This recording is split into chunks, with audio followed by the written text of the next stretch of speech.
La ciencia parece tener buenas evidencias y evidencias muy tangibles de que la Tierra tendría alrededor de 4.500 millones de años de edad.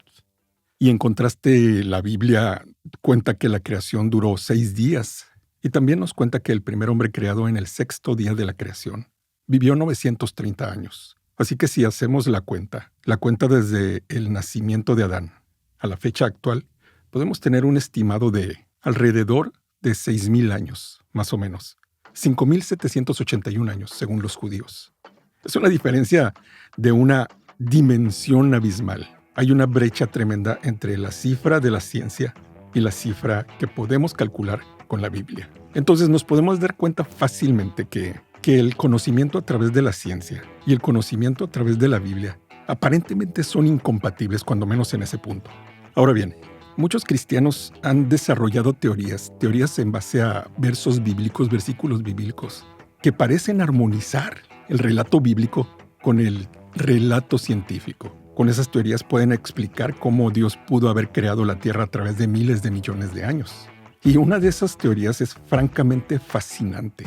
Según esta teoría, la ciencia misma habría comprobado que antes de Adán y Eva existió otra civilización creada por Dios, pero que vivió muchísimos millones de años antes que ellos, y que el fin de esa civilización fue muy dramático.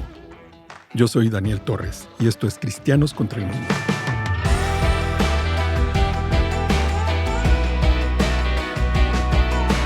Hola, Dios te bendiga, bienvenido al capítulo número 3 de este podcast, Cristianos contra el Mundo. Te saluda tu hermano que te ama, Daniel Torres. El día de hoy estaremos analizando una teoría francamente fascinante. A mí me parece muy fascinante. Esa teoría se llama la teoría de la brecha.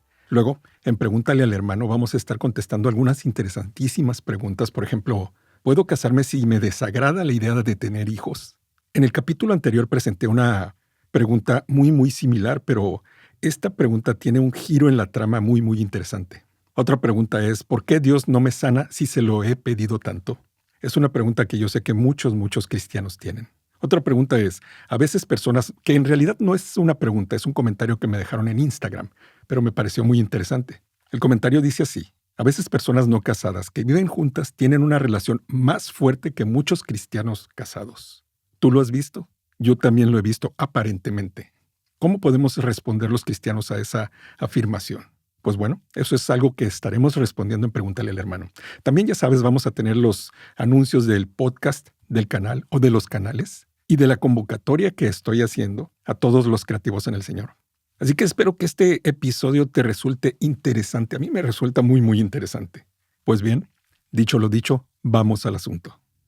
Como los científicos, la ciencia humana parece tener evidencias muy sólidas de que la Tierra tiene varios miles de millones de años de edad.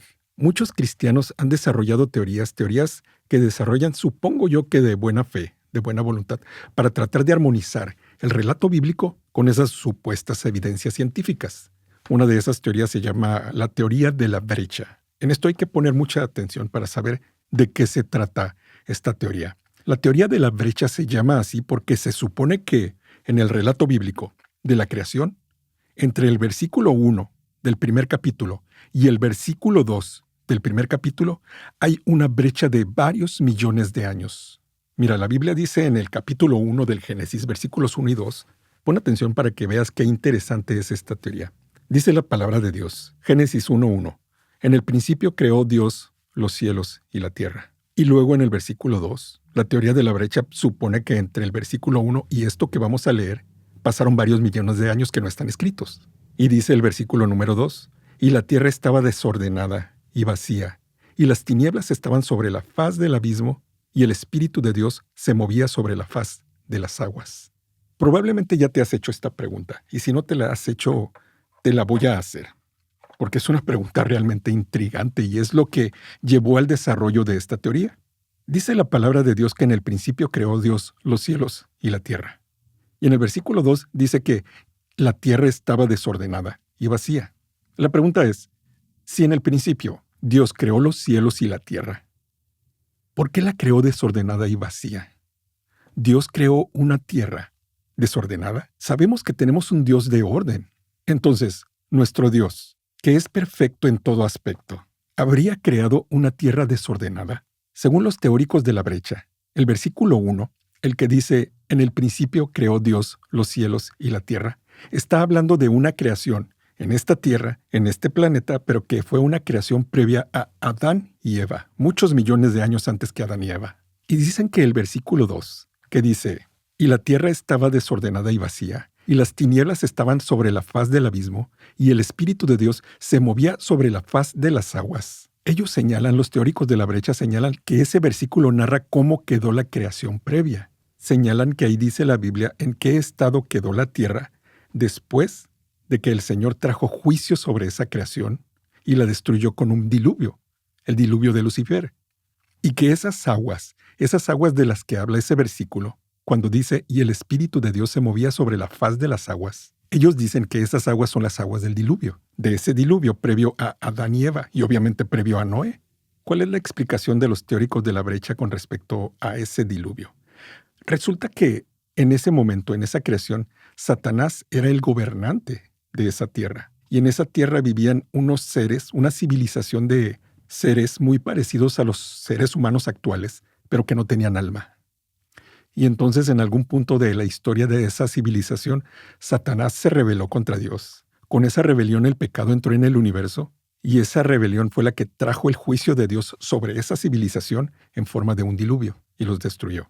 Entonces las aguas de las que habla el versículo 2 son el resultado de ese diluvio, y debido a ese diluvio la tierra quedó desordenada y vacía. Pero al principio, en el versículo 1, millones de años antes, Dios había creado los cielos y la tierra de una manera perfecta. Y como resultado se supone que los fósiles que vemos en la actualidad de las plantas, los animales y esos seres humanoides que vemos el día de hoy fosilizados, son el resultado de esa catástrofe, de ese diluvio. En ese entonces se supone que es cuando vivieron los dinosaurios también. Y se supone que los seres de esos fósiles no tienen ninguna relación genética con los seres vivos del día de hoy. Es decir, según esta teoría, los animales de ahora no descienden de esos animales y los humanos de ahora no descienden de esos seres que vivieron antes de Adán y Eva. Ahora bien, no sé qué pienses tú, hermano o hermana que me estás escuchando, pero a mí me parece una historia fascinante. Y no solo eso, sino que todo cuadra, todo cuadra. De esa manera se puede armonizar bastante bien el relato científico con el relato de la Biblia de la creación. Es una historia bastante bien estructurada. Hay unas cosas que tengo que decirte. No todos los teóricos de la brecha piensan que hubo un diluvio. Algunos piensan que sí hubo una rebelión de Satanás y que cuando Satanás fue arrojado a la tierra, la Biblia narra que Satanás fue arrojado a la tierra, que en ese momento, cuando fue arrojado a la tierra, fue cuando vino la destrucción sobre esa civilización, sobre esa creación. Ahora, para tratar de armonizar el relato científico con el relato bíblico, en la iglesia cristiana se han desarrollado varias teorías. La teoría de la brecha es solo una de ellas. Pero existen varias teorías. Por ejemplo, está la teoría de el día era. El día era habla de que cada día de la creación es una era en realidad, que la descripción de días en la Biblia es una metáfora de eras de creación. Y la otra teoría, cuando menos de las que yo conozco, se llama la teoría de la evolución teísta. La evolución teísta es la misma evolución que narra el relato científico, solo que tiene como Dios como autor de esa evolución. Pero la mayoría de los teóricos de la brecha están de acuerdo con el relato tradicional del cristianismo conservador tradicional, que dice que la creación efectivamente ocurrió en 6 días literales. Yo suscribo a esa creencia de que el Señor creó efectivamente todo lo que creó en 6 días. Pero entonces, para los teóricos de la brecha, los versículos 1 y 2 describen la creación y el estado en el que llegó a estar la creación previa, antes de Adán y Eva, muchos millones de años antes de Adán y Eva. Y del versículo 3 al versículo 31 del libro de Génesis narra nuestra creación. En ese punto, según los teóricos de la brecha, en el versículo número 3 del Génesis, Dios lo que hizo fue recrear la tierra, regresarla al estado al que se encontraba antes de esa destrucción, de la primera civilización, de la primera creación. Pero como te decía, mi postura es la de la teoría de la creación de la Tierra joven. ¿Qué es eso? Yo pienso que la Tierra tiene alrededor de 6,000 años de edad. Y no solo la Tierra, sino toda la creación. Tengo argumentos lógicos para defender esa postura, pero prefiero utilizar los argumentos bíblicos. Los que creemos en la Tierra joven, vemos el relato del libro de Génesis y lo leemos como leyendo narración clásica hebrea. ¿Cómo es eso? Mira, en la Biblia, La Biblia, los 66 libros canónicos de la Biblia. Son 66 libros distintos y en esos libros existen muchos estilos literarios. También existen muchas figuras literarias. Entre los 66 libros está la poesía, la narración, las epístolas, la profecía y también tiene muchas figuras literarias. Por ejemplo, tiene parábolas, tiene símiles, tiene ilustraciones, tiene muchas figuras literarias. Y cada uno de esos estilos literarios y esas figuras literarias, como por ejemplo la metáfora, se deben de leer como metáfora. Entonces yo pienso que si el Señor nos dejó tantos estilos literarios, Él decidió dejar su libro de esa manera, su compilación de libros de esa manera, así es como debemos de leerlos. El Señor tuvo un propósito al hacerlo de esa manera. Y yo creo que la Biblia sí se debe de leer de manera literal, pero no de manera literalista. No todo en la Biblia es un lenguaje literal, pero la Biblia literalmente quiere decir lo que dice. Yo creo que el libro de Génesis, la narración de la creación en el libro de Génesis, sí se debe de leer de manera literal. Entonces, leyéndolo en el estilo de narración hebreo, el capítulo 1 del Génesis, el versículo número 1 del primer capítulo, el versículo número 1, es un resumen de la creación. Dios creó los cielos y la tierra.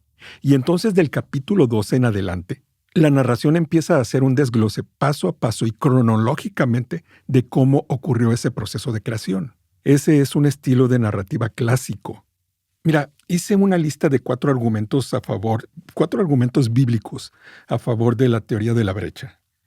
Y de hecho, cuando estaba haciendo la investigación para este podcast, contesté, eran 4, 5 o 6, no recuerdo cuántos argumentos eran exactamente, pero los contesté todos bíblicamente, los refuté todos bíblicamente. Aquí los tengo para leerlos. Nada más que me parece demasiado. Mira, mi propósito con este video no es profundizar en esta teoría. Mi propósito es otro. Mi propósito es el siguiente. Mira, la frase, y la tierra estaba desordenada y vacía, es verdaderamente intrigante. Sí, a mí me parece intrigante, muy intrigante esa frase. Y quiero hacer mucho énfasis en eso porque me gustaría que nos pusiéramos en los zapatos de los hermanos en Cristo, que sí creen en la teoría de la brecha. Tenemos esa frase intrigante y también tenemos las supuestas evidencias científicas de que la Tierra tiene millones de años de edad. Es fácil darse cuenta cómo uno puede llegar a teorías de ese tipo. Yo creo que es algo muy natural del ser humano tratar de buscar explicaciones. ¿Por qué te estoy diciendo esto? ¿Y cuál es el propósito de este podcast? Hay hermanos en Cristo, por ejemplo, un hermano al cual yo amo profundamente. No lo conozco, no tengo el placer de conocerlo en persona, el honor de conocerlo en persona, pero lo he escuchado predicar. No coincido en todo con él, pero sé que es una persona que ama a Cristo, y el que ama a mi Señor tiene mi amor. El que ama a mi Salvador tiene mi amor. Y ese hermano cree en la teoría de la brecha. Ese es nuestro hermano Alducín, el pastor Armando Alducín. Y entonces he visto comentarios en la red. Ya sabes cómo se vuelven las personas de valientes en el anonimato, cuando no dan la cara para sostener lo que dicen. Y he visto comentarios muy feos de supuestos cristianos en contra de otros hermanos que sí creen en la teoría de la brecha. La teoría de la brecha no es de ninguna manera una teoría primaria del cristianismo. Ni la teoría de la brecha, ni el rapto, ni ese tipo de cosas son doctrinas primarias de la fe cristiana. No deben de causar división entre nosotros. Y ese es realmente mi propósito. Pero ahora bien, yo creo que es necesario apegarse al relato literal de la creación de 6 días. Yo creo que eso representa algo muy hermoso. Representa adoración a nuestro Señor. Déjame explicarte a qué me refiero. Mira, primero, dice el libro de Éxodo en el capítulo 20, versículo 11, dice, en 6 días hizo Jehová los cielos y la tierra, el mar, y todo lo que hay en ellos. En 6 días. En 6 días dice Éxodo que creó todo lo que existe. Eso que llegó a existir, ese todo que llegó a existir que Dios hizo, debe incluir forzosamente a Satanás, o a lo que conocemos ahora como Satanás. Por supuesto que los cristianos estamos de acuerdo en que Satanás debió haber caído en pecado antes que Adán y Eva, porque Satanás fue el que tentó a nuestros padres Adán y Eva. Satanás es la serpiente antigua, entonces debió de haber caído antes que ellos. Pero los teóricos de la brecha dicen que Satanás cayó entre el versículo 1 y el versículo 2 del primer capítulo de Génesis. Y los que creemos en la tierra joven, en el relato literal de la Biblia, creemos que Satanás cayó después, en algún momento después del versículo 31. ¿Por qué? Porque el versículo 31 del primer libro de Génesis, del capítulo 1, del primer capítulo de Génesis, no el primer libro. Génesis 1:31 dice, y vio Dios todo lo que había hecho, y he aquí era bueno en gran manera. Y fue la tarde y la mañana el día sexto. La Biblia afirma que Dios, después de que vio todo lo que había hecho, y ese todo debió de haber incluido a Satanás a fuerzas, porque Satanás es un ser creado, dice que él vio todo lo que había hecho, y he aquí era muy bueno. Si el punto en la narrativa de la creación en el que Satanás cayó hubiera estado antes del versículo 31, es decir, que Satanás hubiera caído entre el versículo 1 y el 2, en la primera supuesta creación, entonces Dios, si hubiera visto en retrospectiva todo lo que había creado, no hubiera sido todo muy bueno, porque obviamente, al existir los fósiles, debido al diluvio que fue el juicio de Dios contra aquella creación, entonces, en el universo creado por Dios, que Dios vio que hasta este momento era muy bueno, en ese universo ya hubiera existido el pecado, la muerte y la enfermedad. Todo lo que hubiera visto Dios no hubiera sido muy bueno. Pero mira, ¿por qué creo que creer en el relato literal de 6 días de la creación es un acto de adoración? Un acto de adoración hermosa para nuestro Señor. Mira, dice Proverbios 30 del 5 al 6. De hecho, es una advertencia, y es una advertencia muy, muy seria. Dice, toda palabra de Dios es limpia. Primer punto, toda palabra de Dios es limpia. Nuestros pensamientos, nuestras teorías no son limpias. Toda palabra de Dios es limpia. Y entonces agrega, Él es escudo en los que en Él esperan. ¿Esperan qué? Todo. Redención, vida eterna, respuestas a las dudas que tenemos. Y entonces agrega, no añadas a sus palabras para que no te reprenda y seas hallado mentiroso. Entonces, una manera de no esperar en el Señor es añadirle a sus palabras. Que yo sepa, hasta el momento no se ha compilado una Biblia que incluya la teoría de la brecha. Existen Biblias de estudio, la Scofield es una Biblia de estudio muy popular que incluye la enseñanza de la teoría de la brecha, pero en sí mismo en el texto bíblico todavía no se ha escrito ninguna Biblia. Entonces, alguien podría decir, no, pues es que no se le está agregando. Es una teoría paralela al escrito bíblico. Pues sí, pero dice el Señor que todo lo oculto es del Señor y todo lo revelado es para nosotros, para nuestra descendencia, para que andemos en obediencia. Y también nos dice que no deberíamos de pensar más allá de lo que está escrito. Ahora, no estoy diciendo que sea un problema tener imaginación, ni hacerse esas preguntas. El problema es crear doctrinas supuestamente bíblicas que respaldan esas teorías. Eso a mí me parece un problema.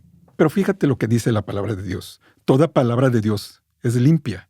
Él es escudo a los que en Él esperan. No añadas a sus palabras, para que no te reprenda y seas hallado mentiroso. Entonces, según lo que me dice la palabra de Dios, estar añadiendo teorías paralelas al escrito de la palabra de Dios bien puede calificar ante Dios como añadirle a su palabra. Y Él es escudo de los que en Él esperan, los que no le añaden a su palabra. Va a decir el mundo, eres un tonto por creer en una teoría que en el texto bíblico que escribieron unas personas hace muchísimo tiempo y eran completamente ignorantes de la ciencia. ¿Vas a creer en ese relato de que la Tierra fue creada en 6 días? Entonces, ¿cómo es posible que haya tanta distancia entre las estrellas? Hay millones de años luz entre estrella y estrella. ¿Cómo puedes creer ese relato bíblico de la Tierra de 6 días? De la creación de la Tierra de 6 días, quise decir. Bueno, pues es lo que leo y yo creo. Al final, el Señor va a ser mi escudo. Al final, el Señor va a revelar la verdad. Yo voy a esperar en Él. La teoría de la brecha, aunque nos parece convincente y como que todo cuadra, los científicos no la aceptan. Los cristianos están tratando de armonizar algo para poder estar de acuerdo con los científicos, y los científicos se ríen de esas teorías. Y yo no creo que el Señor vaya a ser escudo de esas teorías. Y además, no es el deber de los cristianos armonizar la palabra de Dios con la ciencia. Es el deber de los científicos armonizar sus descubrimientos con el relato de su creador.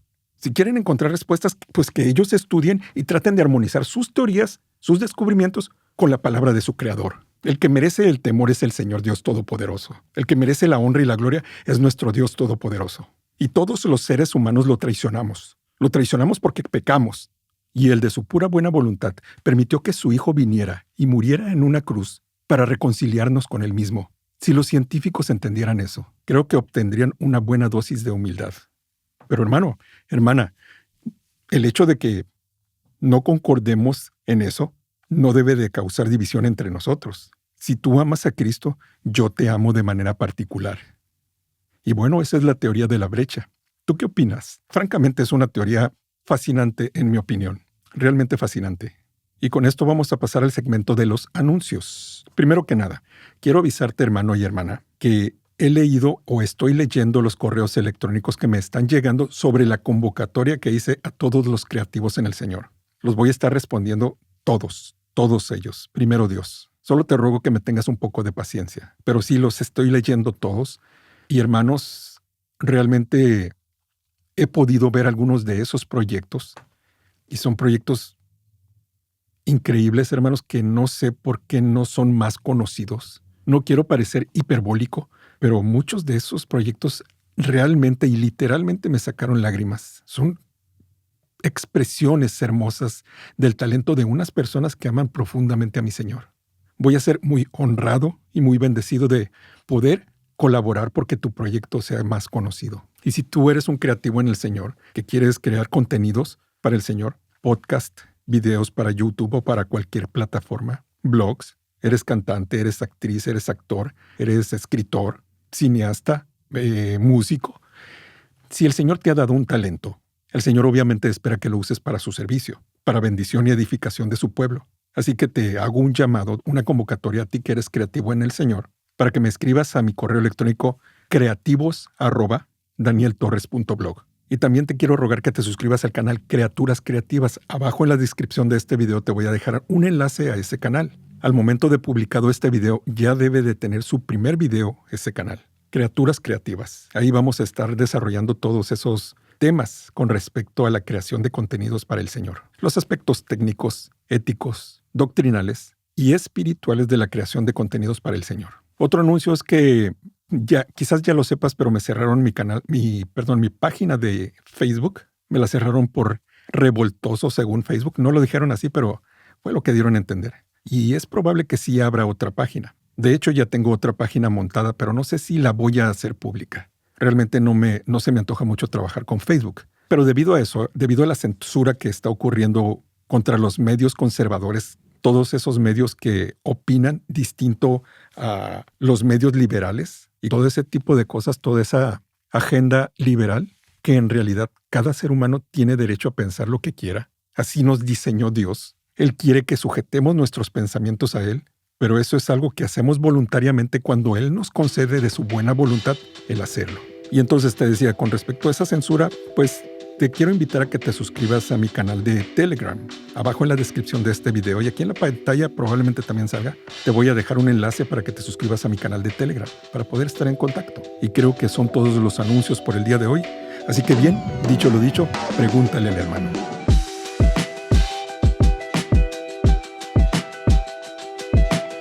Pregúntale al hermano, respondemos preguntas que me hacen llegar a través de mi correo electrónico hermano@danieltorres.blog o a través de mis redes sociales, normalmente a través de Instagram.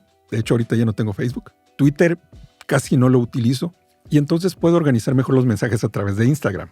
Y entonces esos mensajes, esos comentarios que me dejan, yo trato de responderlos personalmente y algunos de ellos los selecciono para responderlos aquí en el canal en video para que sean de bendición para muchas personas. Así que la primera pregunta es de una hermana que se llama Janet. Estoy utilizando alias. No voy a utilizar tu nombre real. La hermana Janet dice: Hola hermano Daniel, que el Señor lo bendiga. Me gustaría que usted me sacara de una duda. Soy soltera y me gustaría llegar al matrimonio. Mi pregunta es la siguiente. Aunque me gustaría llegar al matrimonio, la idea de ser madre me resulta completamente desagradable. Completamente desagradable. Es una responsabilidad que no deseo para mi vida. Fue una decisión que tomé desde ya hace unos años. Tengo 33 años. Si yo encontrara un hombre con mi mismo pensamiento o que ya fuera padre, ese matrimonio ante los ojos de Dios sí estaría bien visto, ya que no habría hijos del mismo. De antemano agradezco su tiempo y respuesta. Muchas gracias. Muchas gracias a usted, hermana Janet. Muchas gracias a usted y por su pregunta tan interesante. En el capítulo pasado presenté una pregunta muy parecida a la de usted. Perdón, respondí una pregunta muy parecida a la de usted. En aquel entonces no leí las razones por las que la hermana no deseaba tener hijos. Sí deseaba casarse, pero no deseaba tener hijos. Pero ahora lo comento para que notemos la diferencia. En aquella ocasión, aquella hermana me dijo que no deseaba tener hijos, o más bien entendí que no quería tener hijos porque quería tener más libertad para servir al Señor. Sí quería tener una pareja a su lado, un hombre, un siervo de Dios, pero para ella el hecho de tener hijos parece que entorpecería o retrasaría sus deseos de servir al Señor de una manera más libre. En su caso, hermana, en su caso, hay algo que me preocupa mucho. Primero déjeme decirle, yo creo que los hijos no es lo que determina un matrimonio, no es lo que determina la validez de un matrimonio delante de Dios. Si bien el Señor diseñó el matrimonio en el principio, primero para compañía, el Señor dijo, no es bueno que el hombre esté solo. Entonces ese fue su propósito principal, la compañía. Pero en segundo lugar, es verdad que sí lo creó para la procreación. Eso quiere decir que la procreación, en la visión de Dios del matrimonio, sí es muy importante, pero no es lo que define la validez de un matrimonio delante de Dios, porque hay muchas mujeres estériles a lo largo de la Biblia cuyos matrimonios eran perfectamente válidos delante de Dios. Y en la actualidad hay personas que no pueden tener hijos y su matrimonio es válido delante de los ojos de Dios. Entonces, esa es mi postura con respecto al matrimonio, pero no es lo que más me preocupa, hermana. En verdad, hermana, hay algo con respecto a lo que dice que en verdad, pone una carga en mi corazón. Y realmente me preocupa. Me preocupa cuando usted dice, la idea de ser madre me resulta completamente desagradable. Completamente desagradable. Mire, hermana, yo soy padre de 2 niñas. Por una tontería de mi parte, no tengo más hijos, pero a mí me gustaría estar lleno de niños ahorita. Y creo que casi cualquier persona, cualquier hombre o mujer que haya sido madre o padre, puede coincidir conmigo que la experiencia de la paternidad o de la maternidad es una de las experiencias más hermosas que uno experimenta en esta vida.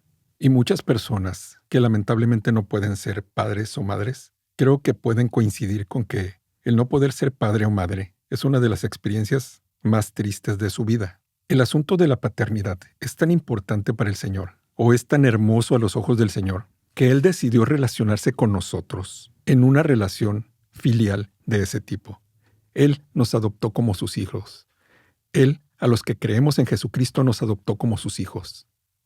Así de importante es la paternidad para el Señor, como para utilizar ese tipo de relación para relacionarse con nosotros. Y no solo eso, sino que Dios Todopoderoso decidió que su Hijo unigénito, su Hijo amado, en quien Él tiene su complacencia, descendiera, se hiciera hombre y muriera en una cruz para que todos nosotros de su creación traidora pudiéramos ser adoptados gracias a su muerte como hijos de Dios.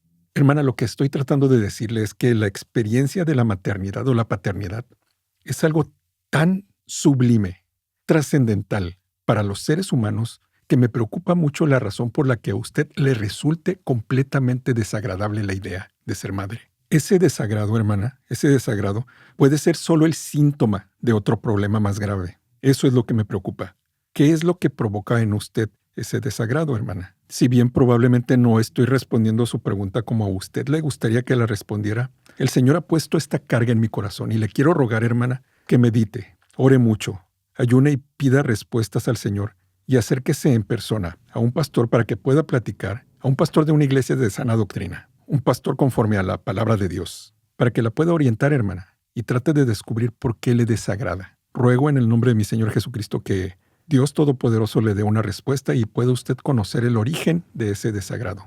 Pues bien, hermana, espero que esto le haya sido de edificación y gracias por su pregunta. La siguiente pregunta dice, el hermano Johnny pregunta, hola querido y amado hermano, me da gusto siempre mirar sus videos. Hoy he mirado su podcast. Gracias, hermano. Gracias. Entonces fue usted el que lo escuchó. Y quisiera que me responda en alguno de sus videos esto. Hace ya casi 11 años que padezco una condición visual en las córneas que produce que vea bastante poco, tanto de lejos como de cerca. Y en estos años he escuchado mucho acerca de las sanidades de nuestro Señor, y Él en varias oportunidades me ha sanado de otras dolencias. Mi pregunta es, ¿por qué una persona no es sana, aún siendo cristiano y creyente en el poder de Dios, porque no es sana? esta enfermedad que estoy transitando podría ser para siempre. Yo sé que Dios tiene la potestad de sanarme, pero ¿cómo saber si tendré que estar así el resto de mis días? No me quejo de mi situación actual, pero en ciertos momentos medito mucho cuando se habla de sanidad y que muchos, por no decir todos los pastores, hablan que a fuerzas un cristiano debe recibir sanidad. Yo también lo he escuchado, hermano, que un cristiano no puede estar enfermo porque el Señor Jesucristo se llevó todas nuestras enfermedades a la cruz, según el relato de Isaías del siervo sufriente. Yo también lo he escuchado, hermano. Muchas gracias, hermano, y disculpe las molestias. Dios le bendice a usted y a su familia. Primero que nada, Dios le bendiga a usted y a toda su familia. Segundo, hermano, no es ninguna molestia. De ninguna manera, para mí es un honor servirle, hermano. Pues bien, con respecto a su pregunta, yo también he escuchado eso de muchos hermanos que predican ese tipo de cosas. Yo no creo que sean malintencionados. Cuando menos no todos ellos son malintencionados. Yo simplemente creo que no han entendido. O no han entendido o se dejan llevar por la corriente del mundo, por la corriente humanista del mundo. Esa corriente humanista que está contaminando la iglesia desde hace ya bastante tiempo, que dice que nuestra relación con Dios está diseñada para vivir felices aquí en la tierra, en esta tierra caída, y que forzosamente como hijos de Dios, del Dios Todopoderoso, tenemos que vivir en riqueza y salud. Déjeme leerle algo de la Biblia, déjeme leerle algo de la palabra de Dios, que creo que le puede servir. Nos puede servir para entender este asunto. Dice la palabra de Dios en el libro de Timoteo, capítulo 5, versículo 23. Pablo le está hablando a Timoteo. Timoteo es un hijo amado en Cristo de Pablo. Timoteo era discípulo de Pablo. Pablo lo amaba mucho a Timoteo. Y él le dice, ya no bebas agua, sino usa un poco de vino por causa de tu estómago y de tus frecuentes enfermedades. Ya no bebas agua. Pablo, el apóstol Pablo, que obviamente tenía el Espíritu Santo dentro de él y era un hombre con poder del Espíritu Santo, igual que todos los cristianos. Sí, probablemente más utilizado por el Señor que el resto de nosotros, pero el Espíritu que vivía en Pablo, el Espíritu de Cristo que vivía en Pablo, vive en todos nosotros. Porque el que no tiene el Espíritu de Cristo, dice la palabra de Dios, no es de él, no es de Cristo. ¿Ok? Este Pablo, cuando vio a su hijo en la fe amado, no declaró sobre él sanidad, no decretó sanidad, ni echó fuera la enfermedad de él, ni le dijo que trajera sus diezmos al alfolí para que el Señor le concediera su sanidad.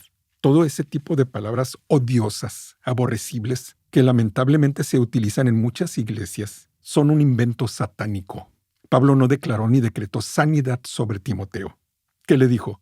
Toma vino en vez de agua por tus enfermedades. Le dio consejos prácticos. Suponemos que Pablo estaba orando por él. Suponemos que Timoteo estaba orando por sí mismo. Obviamente en el corazón de Pablo estaba el deseo de que Timoteo estuviera mejor, pero no utilizó ese tipo de pases mágicos, ese tipo de cosas que rayan en la hechicería que se utilizan el día de hoy. Hermano, cuando leo su carta veo un poco de tristeza.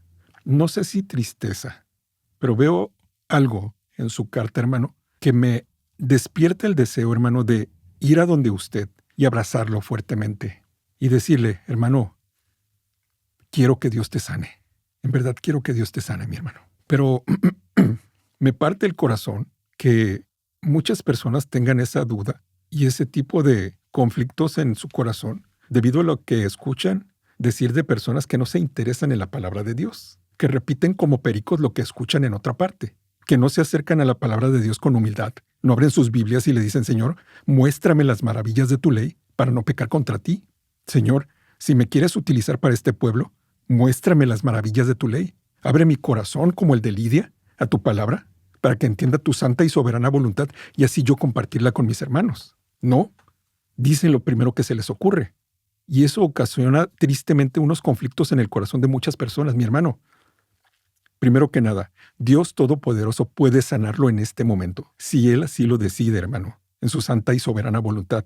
Lo que nos dice el Señor en su palabra es que presentemos todas nuestras peticiones delante de Él, con toda oración, ruego, súplica, acción de gracias, y que Él, ante esas peticiones, nos dará la paz que sobrepasa todo entendimiento y guardará nuestros corazones en Cristo Jesús. Yo sé que usted lo sabe, hermano. Lo que lamento mucho es que la exposición a ese tipo de personas le creen esos conflictos en su corazón. ¿El Señor puede sanarlo? Sí, sí puede sanarlo, mi hermano. ¿Va a tener que pasar el resto de su vida con esa enfermedad? No lo sé, mi hermano. No lo sé. Dios sí lo sabe. Preséntele su petición, su duda, al Señor con toda oración, ruego y acción de gracias y reciba la paz que sobrepasa todo entendimiento. Que yo sé que la tiene, hermano. Su carta lo dice. Y por favor, no escuche a esos charlatanes, hermano. El deseo de mi corazón y mi oración va a hacer que el Señor lo sane, hermano. Pero en mi mente finita, debo de aceptar que no sé si el Señor lo va a sanar, hermano. Él lo sabe. Pero el deseo de mi corazón es que sí lo sane. Como le digo, hermano, voy a estar orando por usted. Voy a pedir por su sanidad. Pero tenemos que esperar en el Señor. Al final, esta vida, hermano, esta vida que estamos viviendo en este momento, es solo una rayita en la cinta métrica de la eternidad. La eternidad es donde vamos a pasar todo el tiempo, nuestra verdadera vida, allá con el Señor, donde no hay enfermedad, no hay llanto. Aquí tenemos que estar un poco de tiempo más, nada más. Y allá nos veremos, hermano, nos veremos para adorar a nuestro Señor por el resto de nuestra eternidad.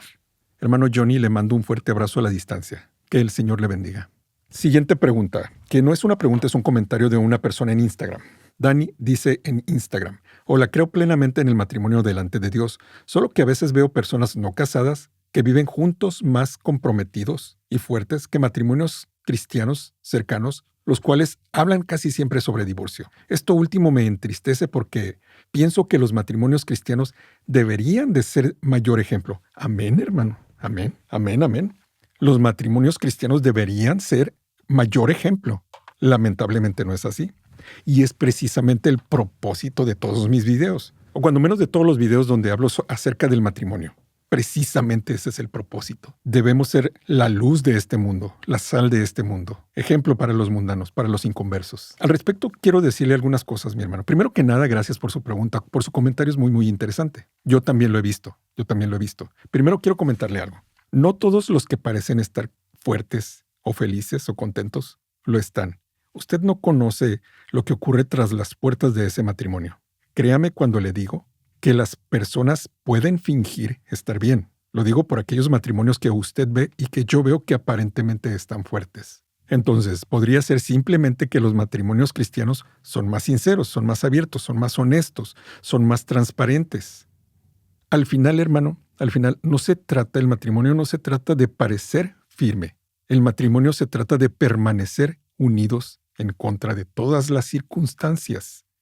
Todos los matrimonios atraviesan tiempos difíciles. Eso se lo garantizo, hermano. Se lo garantizo. Todos los matrimonios, en algún momento u otro de su vida matrimonial, atraviesan momentos difíciles. Todo el matrimonio se trata de permanecer juntos. El hecho de que las relaciones entre personas que no están casadas no hablen de divorcio, simplemente significa, primero, que no pueden divorciarse. Si no están casados, no se pueden divorciar. Segundo, que no hablen de separarse no quiere decir que no estén considerando separarse.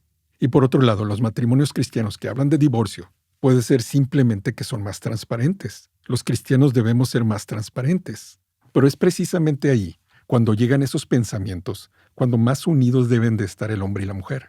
El matrimonio se trata de que el hombre debe de hacer todo lo humanamente posible para que la mujer tenga una vida plena. ¿Qué es una vida plena? No es riqueza, no es belleza, no es posesión de cosas. Se trata básicamente de dos cosas: protección y santidad. Todo lo que esté haciendo el varón debe de tener el propósito de llevar a la santidad a su mujer y de hacerla sentirse protegida. Es lo que hace el Señor Jesucristo con nosotros, con su iglesia. Está santificando a su novia y la hace sentirse protegida en este mundo caído. El problema es que muchos cristianos están comprando la idea de que el divorcio es la primera opción para la resolución de conflictos. No es cierto. Esa es una mentira de Satanás. El divorcio no es la primera opción. La primera opción y el deber es el perdón y la reconciliación. ¿Por qué? Porque eso refleja el mensaje del Evangelio. Eso refleja a Cristo en esa relación. Muchas gracias, mi hermano, por su comentario. El Señor le bendiga. Así es que, hermano, hermana, te quiero rogar que te suscribas a mi nuevo canal Criaturas Creativas. Abajo en la descripción de este video te voy a dejar un enlace. Y abajo en la descripción de este video también te voy a dejar un enlace a donde puedes descargar este podcast en Google, en Apple y en Spotify. Y nosotros nos vemos en el próximo capítulo. Esto fue Cristianos contra el Mundo. Yo soy Daniel Torres.